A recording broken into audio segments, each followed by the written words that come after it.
అలా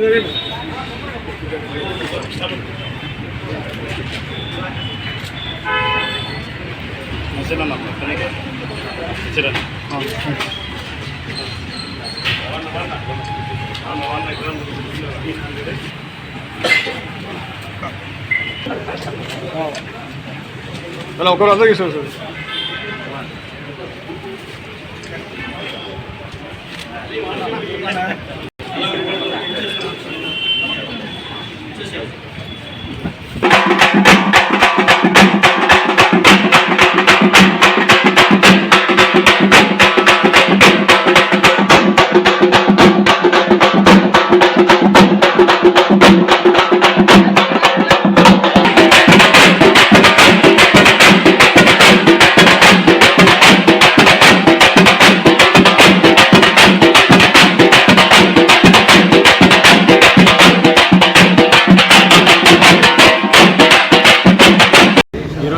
Andhra Pradesh cooperative central banks employees association 61వ వ్యవస్థాపక దినోత్సవం మరియు all India bank employees association 80వ వ్యవస్థాపక దినోత్సవం సందర్భంగా Andhra Pradesh cooperative central banks employees association ఆధ్వర్యంలో శ్రీకాకుళం నుంచి సహకార చైతన్య యాత్ర చేపట్టడం జరిగింది.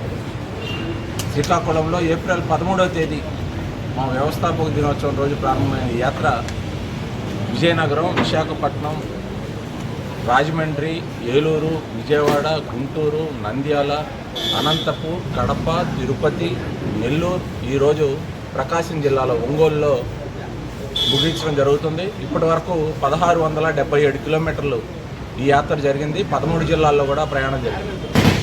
ఈ యాత్ర యొక్క ముఖ్య ఉద్దేశం ఒకటే, సహకార చైతన్య యాత్ర. సహకార రంగం అనేది గ్రామీణ రైతాంగానికి వాళ్ళ పరపతి అవసరాలు తీర్చుకోవడం కోసం ఏర్పాటు చేసినటువంటి ఈ సహకార సంఘాలు, సహకార బ్యాంకు రోజు రోజుకి మీరిన రాజకీయ జోక్యం వల్ల అవి కుంటుపడుతూ వస్తూ ఉన్నాయి. దాని మీద చైతన్యం కల్పించడం కోసం రాజకీయం అనేది ఎక్కడైనా ఉంటుంది, కానీ పరిమితికి మించి ఇక్కడ జోక్యం ఏర్పడటం వల్ల రాజకీయాలు, ప్రభుత్వాలు మారినప్పుడల్లా బ్యాంకుల మీద ఎంక్వైరీలు రావటం, ఇవన్నీ కూడా బ్యాంకుల అస్తిత్వానికి కూడా దెబ్బతీసే విధంగా ఉన్నాయి. 51 అని ఏదైతే విచారణ జరుగుతుందో సెక్షన్ 51 ప్రకారం అవి నిష్పక్షపాతంగా జరగట్లేదు, రాజకీయ నాయకుల ప్రేరేపిత ఎంక్వైరీలాగా ఉన్నాయి. వాటికి వ్యతిరేకంగా వాటిని రద్దు చేయాలని కోరుతూ స్వతంత్ర విచారణ సంస్థలను ఏర్పాటు చేసి మాత్రమే సహకార సంఘాలు, సహకార బ్యాంకుల్లో భవిష్యత్తులో విచారణలు చేపట్టాలని, దీంతోపాటు కేంద్ర రాష్ట్ర ప్రభుత్వాలు సహకార రంగం అనేది అత్యంత పెద్ద సంస్థ. పంచాయతీరాజ్ తర్వాత ఉన్నటువంటి సెక్టర్లో కోఆపరేటివ్ సెక్టర్ అనేది చాలా లార్జెస్ట్ సెక్టర్. దేశంలో ప్రతి ఒక్క ప్రాంతంలో, గ్రామీణ ప్రాంతాల్లో కూడా ఈ సహకార సంఘాలు ఉంటాయి. కానీ దీని మీద ఒక నిర్లక్ష్యం అనేది ఉంది. నష్టాల బాటన పడుతూ ఉన్నాయి. వాటికి ఆర్థిక సహాయాన్ని అందించాలి. రైతాంగం కోసం మేము ఇది చేసాం, అది చేసామని చాలా ప్రభుత్వాలు చెప్తూ ఉంటాయి. ఏ ప్రభుత్వం అయినా, నేను ఒక్క ప్రభుత్వం గురించి మాట్లాడలేదు, మేము రైతు పక్షపాత ప్రభుత్వాలు అంటారు.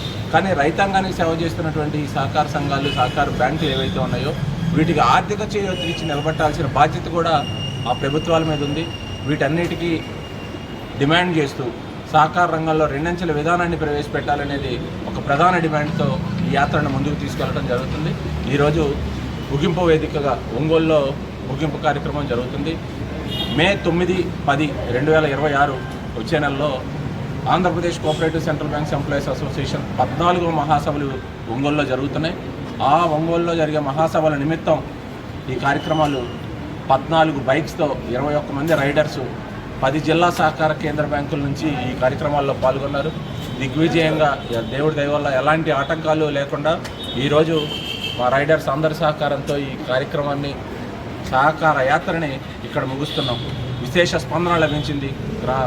ఈ యాత్ర జరుగుతున్న సమయంలో సాధారణ ప్రచారం ఎందుకు మీరు ఇది చేస్తున్నారని అడగటం, మా జిల్లాలకు వెళ్ళినప్పుడు మా ఉద్యోగులతో ఇంటరాక్ట్ అవ్వటం, వ్యవస్థను కాపాడుకోవాలంటే ఉద్యోగులు చాలా కీలకమైన పాత్ర వహించాలి, మీరందరూ కూడా దాంట్లో భాగస్వాములు అవ్వాలి, జరుగుతున్న తప్పులను సరి చేసుకోవాల్సిన అవసరం ఎంతైనా ఉందని మా ఉద్యోగులకు చెప్పేవి మా ఉద్యోగులకు కూడా చెప్పడం జరిగింది. రాబోయే మహాసభల్లో దీనిపై కీలక తీర్మానాలు చేసి అసోసియేషన్గా మా భవిష్యత్ కార్యాచరణను ప్రకటించడం జరుగుతుంది.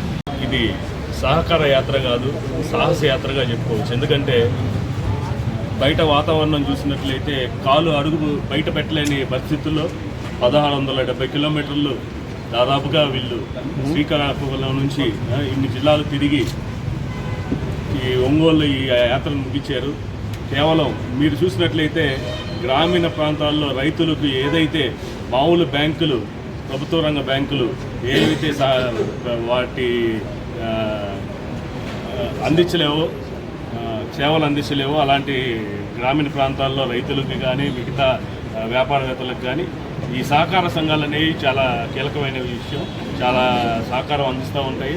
అలాంటి సహకార బ్యాంకులు వాళ్ళు ఇంత ఈ మండు టెండర్లో ఇంత పోరాటం చేసి సహకార యాత్ర చేశారు. వీళ్ళకి న్యాయమైన డిమాండ్లను వెంటనే పరిష్కరించాలని చెప్పి మరియు రేపు మేలో 9-10 తేదీలో వీళ్ళ జరుగుతున్న కాన్ఫరెన్స్ ఏదైతే ఉందో దాన్ని కూడా సక్సెస్ చేయాలని సెలవు.